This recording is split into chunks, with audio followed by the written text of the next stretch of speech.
జాతిపిత అంటే ఆస్తులు కొల్లగొట్టేవారు కాదు. జాతిపిత అంటే సర్వం త్యాగం చేసిన వాళ్ళు. వాస్తవం. ఇలా కేసీఆర్ను జాతిపిత అంటా ఉన్నారు. తెలంగాణకు ముందు కేసీఆర్ అయింది, తెలంగాణ తర్వాత కేసీఆర్ అయింది. తెలంగాణ ముందు కేసీఆర్ అయింది, తెలంగాణ తర్వాత కేసీఆర్ అయింది. ఆస్తులు సంపాదించుకునే జాతిపితాలు మనకెందుకు? ఆస్తులు త్యాగాలు చేసే జాతిపితాలు మనకు కావాలి కదా. అవకాశం ఉన్న అన్ని వదిలేసి, సర్వం వదిలేసి తెలంగాణనే నాకు ఖచ్చితంగా కావాలని చెప్పేసి పట్టుబట్టిన వాళ్ళు అనేక మంది. ముచ్చర్ల సత్తన్న చరిత్రను ఎందుకు పక్కన పెట్టిరు? ముచ్చర్ల సత్యనారాయణ కంటికి కనబడకుండా ఎందుకు చేసిర్రు? సమాధానం చెప్పాలి. సమాధానం చెప్పాల్సిందే. గాంధీజీ పదవులను త్యాగం చేసి దుర్మార్గుల తూటాలకు బలయ్యారు. తెలంగాణ జాతిపిత అని చెప్పుకుంటున్న వాళ్ళు ఏం చేశారు చెప్పాలి. ఆ ప్రశ్నకు సమాధానం చెప్పాలి. మీకు చీము నెత్తురు ఉంటే ఆ ప్రశ్నకు సమాధానం ఖచ్చితంగా చెప్పాలి. ఎందుకని చెప్పేసి అంటే ఇది తెలంగాణ రాష్ట్ర ప్రజల అస్తిత్వం. తెలంగాణ రాష్ట్ర ప్రజల అస్తిత్వం. తెలంగాణకు ఒక పితాను, జాతి పితాను మీరే నిర్ణయిస్తారు. తెలంగాణ బాపును మీరే నిర్ణయిస్తారు. తెలంగాణ అమ్మను మీరే నిర్ణయిస్తారు. అన్నీ మీ ఇష్టమే. తెలంగాణ ప్రజల అస్తిత్వం అవసరం లేదు మీకు. తెలంగాణ ప్రజల అభిప్రాయాలు అవసరం లేదు మీకు. పదవులు 1000 కోట్లు సంపాదించుకున్న మీరు ఉద్యమకారులు ఎలా అవుతారు? ప్రజలు మిమ్మల్ని తిరస్కరించినప్పుడే అర్థం చేసుకోవాలి. అధికారంలో ఉండగా ఉద్యమకారులు గుర్తు రాలేదా? మధ్య యుగాల చక్రవర్తులకు కాలం చెల్లింది. తప్పు చేస్తే విచారణ ఎదుర్కోవాల్సిందే. తెలంగాణ కోసం రావి నారాయణ రెడ్డి సర్వం కోల్పోయారు. జస్టిస్ సుదర్శన్ రెడ్డికి అవార్డు దక్కడం సముచితం. రాష్ట్ర ముఖ్యమంత్రి రేవంత్ రెడ్డి రాజ్యాంగంపై బీజేపీ దాడి తిప్పికొట్టాలని పిలుపు. సుధా, మరి మీరేం తిప్పి కొడతారో, మీరెంత పూర్తి తిప్పి కొడతారో ప్రజలు ఎదురు చూస్తూ ఉన్నారు. మీరైనా న్యాయం చేయకపోతారని చెప్పి చూస్తే మీరు కూడా మొండి చేయి చూపిస్తూ ఉన్నారు. వాళ్ళంటే ఉద్యోగులను, నిరుద్యోగులను గుర్తుంచుకోలే, ఉద్యమకారులను గుర్తుంచుకోలే, ఉద్యమకారులను పక్కదో పట్టించారు. మరి మీరు ఎంతమంది ఉద్యమకారులను ఇప్పటికి గుర్తించారో చెప్పాలి. మీరు ఎంతమంది ఉద్యమకారులను గుర్తించారో చెప్పాలి. ఎంతమంది ఉద్యమకారులకు మీరు న్యాయం చేసారో చెప్పాలి.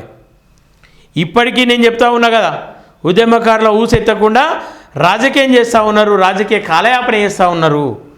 రాజకీయంగా మీ లబ్ధి కోసం ఇలా ఉద్యమకారులను అందరినీ వాడుకుంటూ ఉన్నారు. సో దానికి కాలం చెల్లింది. ప్రజలు అన్నీ గమనిస్తూ ఉన్నారు. ప్రజలు వాస్తవాలను గ్రహిస్తూ ఉన్నారు. ప్రజలు నిజాలను చూస్తూ ఉన్నారు. ఏది చెప్తే అది నమ్మే పరిస్థితిలో అయితే ప్రజలు లేరు. దయచేసి లైవ్ చూస్తున్న వాళ్ళు లైక్ చేయండి, షేర్ చేయండి, సబ్స్క్రైబ్ చేసుకునే ప్రయత్నం చేయండి. మా గొంతులకు మీ గొంతును వినిపించండి. మీ ప్రశ్నలను మా గొంతుల ద్వారా వినిపించే ప్రయత్నం చేస్తాం.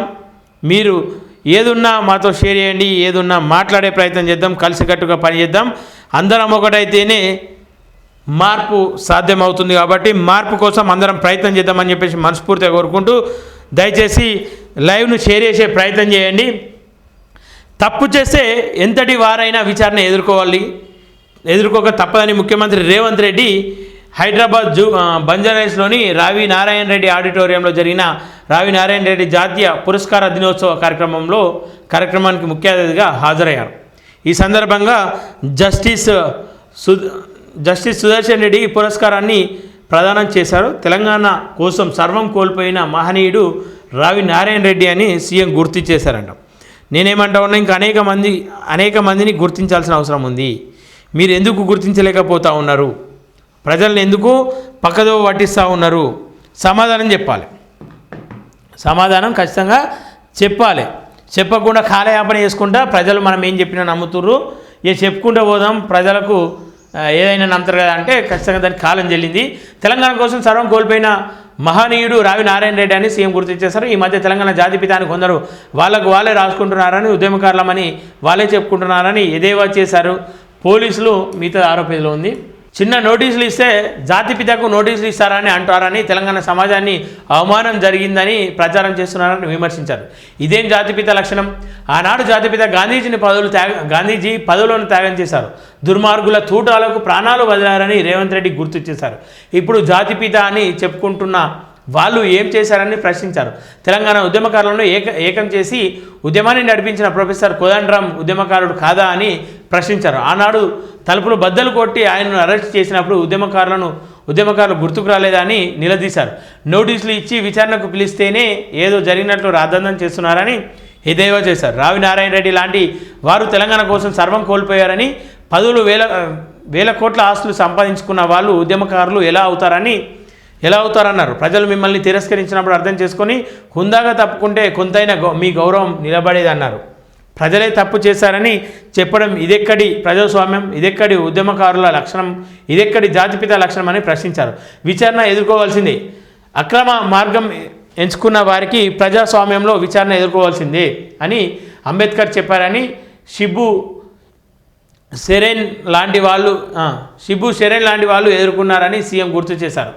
మధ్య యుగాల చక్రవర్తులు తమ బాధను రాజ్యం బాధగా ప్రచారం చేసేవారని, ఇది ప్రజాస్వామ్య యుగమని, మధ్యయుగ చక్రవర్తుల కాలం చెల్లదని విమర్శించారు. ప్రజాస్వామ్యంలో తప్పు చేసిన వాళ్ళు విచారణ ఎదుర్కోవాల్సిందే అని స్పష్టం చేశారు. రావి నారాయణ రెడ్డి జాతీయ పురస్కారం జస్టిస్ సుదర్శన్ రెడ్డికి దక్కడం సముచితమని అన్నారు. సరైన సమయంలో సరైన నిర్ణయం తీసుకున్న నిర్వాహకులకు అభినందనలు తెలిపారు. తొలి తరంలో బూర్కల రామకృష్ణరావు, రావి నారాయణ రెడ్డి స్ఫూర్తిపై మలితరంలో జైపాల్ రెడ్డి, సుదర్శన్ రెడ్డి వాళ్ళ తెలంగాణ సమాజానికి ఒక స్ఫూర్తి నింపారని కొనియాడారు. 2019లో నిబద్ధత కలిగిన ప్రశ్నించగలిగిన వారు రాజకీయాల్లో ఉండాలని జైపాల్ రెడ్డి తాను కోరారని గుర్తు చేశారు. ఆ సమయంలో తరం మారింది, ప్రత్యక్ష రాజకీయాలకు తాను దూరమని, యువతరం రాజకీయాల్లోకి ఉండాలని జైపాల్ రెడ్డి తనను ప్రోత్సహించారని వివరించారు. సరే, ఈ తొలితరంలో ఎందుకు రెడ్డిలే కనిపిస్తారు? వీళ్ళకు కేవలం రెడ్డిలో ఉన్నారా? రెడ్డిల్ని తప్ప వేరే వాళ్ళను చిత్రీకరించారు. సో ఇది కామనే. నేనేమంటా ఉన్నా అంటే వీళ్ళ త్యాగాన్ని, ఈ రెడ్డిల త్యాగాన్ని తప్పుపట్టడం లేదు. కానీ ఎందుకని చెప్పేసి బీసీ నాయకులను, బీసీ ఉద్యమకారులను గుర్తించారు. ఇప్పటికీ తొలి తరంలో ఇడ్లీ సాంబార్ గోబేక్ అంటూ ఇంకా అనేక వాటిపైన నినాదాలు ఇచ్చి, ముచ్చర్ల సత్తన్న అయితేనేమి ఇంకా అనేక మంది ఉన్నారు. వాళ్ళందరూ ఎందుకు గుర్తుకొస్తలేరు మీకు? తొలి దశ మలదశ ఉద్యమంలో ఉన్నటువంటి బీసీలను ఎందుకు మర్చిపోతూ ఉన్నారు? ఉద్యమకారులే మరణించినటువంటి కొంతమంది ఉద్యమకారులు చెప్పారు కదా, తెలంగాణకు బొడ్రాయి ముచ్చర్ల సత్తన్న అని. మరి ఆ సత్తన్న గుర్తుకొత్తలేడా నీకు రేవంత్ అన్న? ఆ కుటుంబానికి దగ్గరనే ఉన్నావుగాను, ఎందుకని చెప్పేసి వాళ్ళను విమర్శిస్తూ ఉన్నావు, వాళ్ళని ఎందుకు మర్చిపోతూ ఉన్నావో ఖచ్చితంగా సమాధానం చెప్పాలి. సో పార్లమెంట్లో సరిహద్దులొల్లి, అమిత్ షా వర్సెస్ రాహుల్ గాంధీ. లదక్ డోక్లం గురించి రాహుల్ ప్రశ్నలు, ఆర్మీ మాజీ చీఫ్ పుస్తకం ప్రస్తావన. ట్రై జంక్షన్లో పర్వతాన్ని చైనా ఆక్రమించిందని ఆరోపణ, అవాస్తవం అంటూ అమిత్ షా కౌంటర్. ప్రతిపక్ష నేతలకు మద్దతుగా అఖిలేష్ యాదవ్, సభ నిబంధనలు పాటించాలని స్పీకర్ ఓం బిర్లా సూచన. అధికార విపక్షాల మాటల యుద్ధంతో సభలో గందరగోళం. మరి చూద్దాం, సభలో గందరగోళమైందంట. మరి ఏం కాబోతా ఉంది, ఎట్లా ఉండబోతా ఉంది పరిస్థితులు అని చెప్పేసి చూడాల్సిన అవసరం ఉంది.